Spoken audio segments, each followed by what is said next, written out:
அனைவருக்கும் வணக்கம். எல்லாரும் ஓட்டு போடுறதுக்காண்டி அவங்க சொந்த ஊருக்கு போயிருப்பீங்க. பல சிக்கல்களுக்கு அப்புறம் பஸ் வசதி இல்லாம நிறைய பேர் அவங்கவுங்க ஊருக்கு போனதெல்லாம் பார்த்தோம். திரும்பி எல்லாரும் அவங்க வேலை செய்யற இடத்துங்களுக்கு திரும்பி அவங்க இருக்கிற இடத்துங்களுக்கு வந்துட்டீங்க அப்படின்னு நான் நினைக்கிறேன். வராதவங்க மறக்காம நம்ம கமெண்ட் பாக்ஸ்ல சொல்லுங்க. அவங்க உங்களுக்கு ஏதாவது போற எலெக்ஷனுக்கு ஓட்டு போட போறப்ப ஏதாவது பிரச்சனைகள், ஏதாவது தொந்தரவுகள், ஏதாவது சிக்கல்கள் இது இருந்தாலும் அதையும் கமெண்ட் பாக்ஸ்ல சொல்லுங்க. அதை பத்தியும் பேசுவோம். இன்னைக்கு நம்ம எதை பத்தி பேச போறோம் அப்படின்னா, இன்னைக்கு எலெக்ஷன் முடிஞ்சு 2வது நாள்.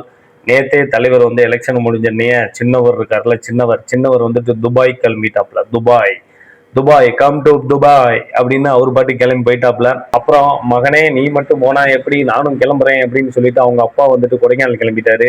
கொடைக்கானல் போய் நல்லா குழுகுள்னு இருக்கிற இடத்துல, என்ன சென்னையில எவ்வளவு நாள் தான் வெயில்ல இருப்பாரு, பிரச்சாரம் எல்லாம் பண்ணி ரொம்ப டயர்டா இருப்பார் இல்லையா.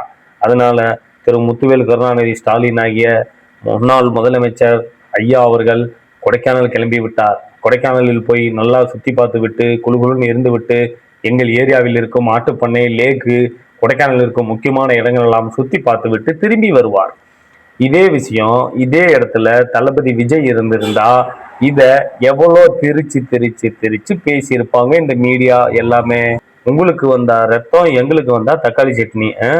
இதே தளபதி எங்கேயாவது கிளம்பி இருந்தாருன்னா இந்நேரம் பயங்கரமா ஏதோ பேசியிருப்பாங்க. பாத்தீங்களா ஓடி விட்டார், பாத்தீங்களா நாடி விட்டார், எங்கேயோ போய் சென்று விட்டார், இவரை நம்பி நாட்டை கொடுப்பதா, வீட்டை கொடுப்பதா, காட்டை கொடுப்பதா, ஓட்டை கொடுப்பதான்னு சொல்லிட்டு கண்டமேனிக்கு பேசியிருப்பாங்க. இவங்களெல்லாம் என்ன சொல்றது, பத்திரிகையாளர்கள்னு சொல்லிட்டு திமுகவுக்கு வேலை செய்யற அந்த ஊபிஸ் எல்லாருமே இப்படிதான் பண்ணிட்டு இருப்பாங்க. இது காலகாலமா நடக்கிறது.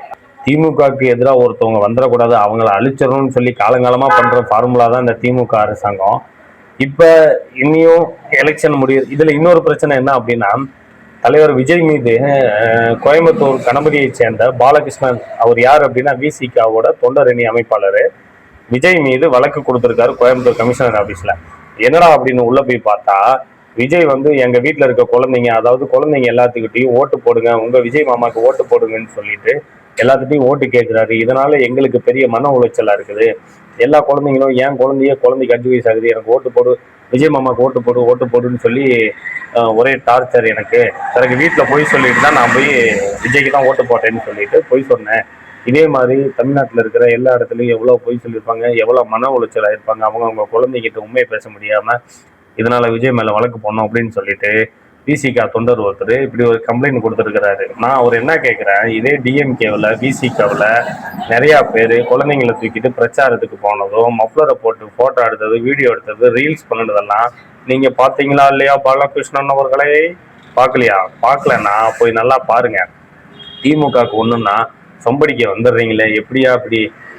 உங்களெல்லாம் எங்கேருந்தியா வர்றீங்க நீங்களாம்? ஏதாவது ஒன்று பேசி ஏதாவது ஒன்று சொல்லி இப்படியே ஒரு இது பீதியை கிளப்பி பரபரப்பு கிளப்பி இவங்களுக்கு தெரிஞ்சிருச்சு. எலெக்ஷன் ரிசல்ட்டுக்கு முன்னாடியே அவரே வந்து கம்ப்ளைண்ட் கொடுக்குறாருன்னா நல்லா யோசிச்சு பாருங்களேன். அவர் வந்து அனுபவப்பட்டிருக்கிறாரு. பையன் வந்து அவ்வளவு தூரம் சொல்லி போய் ஓட்ட போட்டாருன்னு நினைக்கிறேன். விஜய்க்கு தான் போட்டிருக்காரு, வெளிப்படையே சொல்லக்கூடாது அப்படின்ட்டு. நான் பிசிகாக்கு தான், நான் அதெல்லாம் என்னோட உரிமை, வெளியே சொல்லக்கூடாதுல்ல அப்படின்னு சொல்லி உருட்டுறாப்புல. இவரெல்லாம் நம்ம விஜய் மீது இதெல்லாம் வழக்கு கொடுக்கணும் அப்படின்னா, நீங்க இந்த சென்னையில தமிழர் பிரசன்னா அப்படிங்கிற ஒரு ஆளு, அவரு குழந்தைங்க முன்னாடி போய் விசாரிச்சுட்டு இருந்தாரு. உங்களுக்கு சத்துணவு திட்டம் எப்படி இருக்கு, என்னென்ன போடுறாங்க, சூடா இருக்குதா, சுவையா இருக்குதா, அருமையா இருக்குதா, இப்படின்லாம் விசாரிச்சுக்கிட்டு இருந்தாரு. அப்ப அவரு இது வந்து கேன்வாஸ் பண்றது இல்லையா? அவரு தான் உங்களது வெற்றி சின்னம் அப்படின்னு நீங்க யாருக்கு ஓட்டு போட சொல்லுவீங்கன்னு சொல்லி அவரு தான் சொன்னாரு. அவரு தான் டிஎம்கேக்கு வந்து ஓட்டு கேட்டாரு. அப்ப அவர் மேல ஆக்ஷன் எடுக்கலாமா?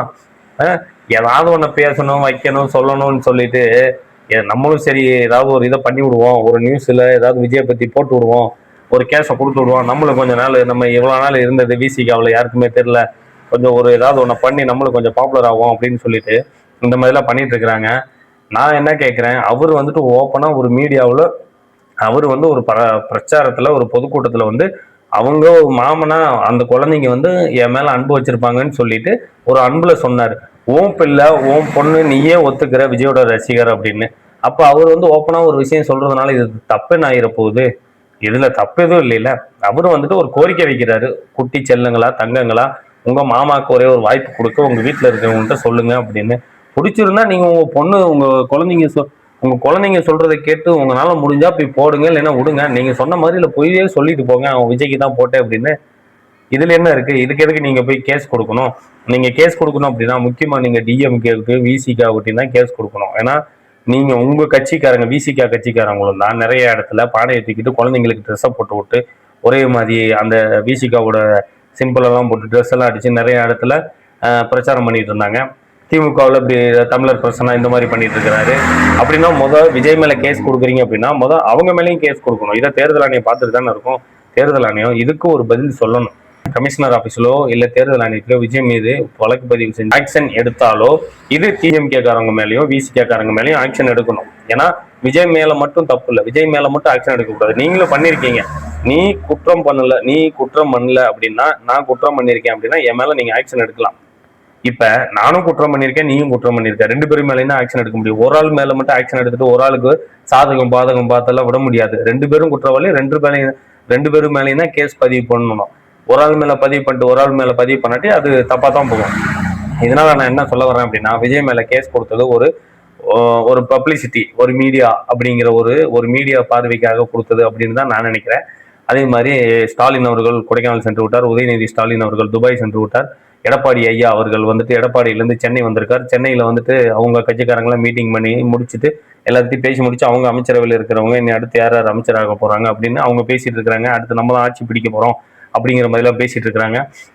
ஒரு கட்சிக்காரங்க ஒரு மாதிரி பேசிட்டு இருக்கும்போது இந்த என்டிகே காரங்க ஆளவே காணும். இந்த சாட்டை துரைமுருகன்லாம் சரியான என்ன சொல்றது, என் வாயை திறந்தா ஏதாவது வந்துட போகுது. சாட்டை துரைமுருகன் அவங்க கட்சியில ஒரு கர்ப்பிணி பெண்ணை எலெக்ஷன் அப்போ போட்டு அடிக்கிறாங்க திமுக காரங்க.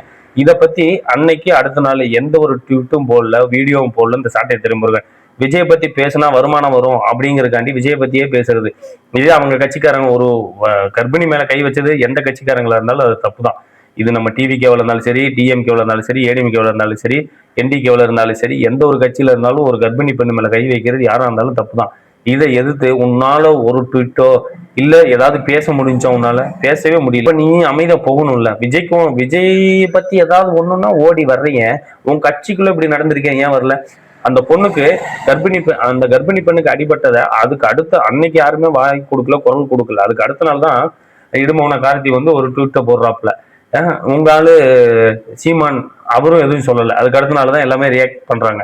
அன்னைக்கே ஏதாவது ஒரு ரியாக்ட் பண்ணி ஏதாவது ஒன்று, ஏன்னா எல்லாத்துக்குமே பரவி இருக்கும்ல திமுக காரங்க அடிச்சிட்டாங்க அப்படின்னு.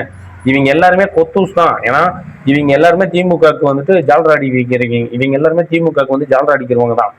அதனால இவங்களுக்கு அவங்களோட கட்சிக்காரங்க எப்படி போனா என்ன, நம்மளுக்கு தேவை டிஎம்கே வருது, நம்மளுக்கு பெட்டி பெட்டியா பணம் வருது, அது வருது இது வருது அப்படின்னு சொல்லிட்டு அமைதியா போயிடுவாங்க.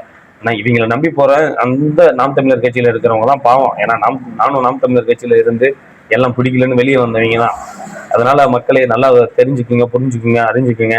இன்னும் 8 நாள் தான் இருக்கு. அந்த 8 நாள்ல அந்த இவி மிஷின், அதாவது எல்லாரும் ஓட்டு போட்ட மிஷின் எல்லாத்தையும் ஒரு இடத்துல கொண்டு போய் பத்திரமா வச்சிருப்பாங்க. அதை இன்னும் நம்ம அந்த 8 நாள் இவ்வளவு நாள் நம்ம என்னென்ன பண்ணணும் அப்படிங்கிறதெல்லாம் மேட்டர் இல்லை. இன்னும் அந்த 8 நாள் நம்ம கஷ்டப்பட்டு நம்ம கண்ணை முழிச்சு நல்லா பிதுங்கி போய் அந்த இதெல்லாம் பார்த்துக்கிட்டே இருக்கணும். ஏன்னா இதுல இன்னும் என்ன வேணா பண்ணுவாங்க, ஏது வேணா பண்ணுவாங்க. அதனால வாக்கு என்ற அன்னைக்கு வரைக்கும் 4ஆம் தேதி வரைக்கும் நம்ம கண்ணை முழிச்சு நம்ம வேலை பார்த்துக்கிட்டே தான் இருக்கணும். சாரா இருங்க. மீண்டும் இன்னொரு வீடியோவில் சந்திக்கிறேன். அதுவரை உங்களிடம் விடைபெறுவது நான் உங்கள் வாய்ஸ் ஆஃப் ராஜேஷ். நம்ம சேனல் இப்போ தான் ஃபர்ஸ்ட் டைம் பார்க்குறீங்க அப்படின்னா மறக்காம சப்ஸ்கிரைப் பண்ணிட்டு உங்க தாழ்மையான கருத்துக்களை கீழே கமெண்ட் பாக்ஸ்ல சொல்லுங்க. நன்றி.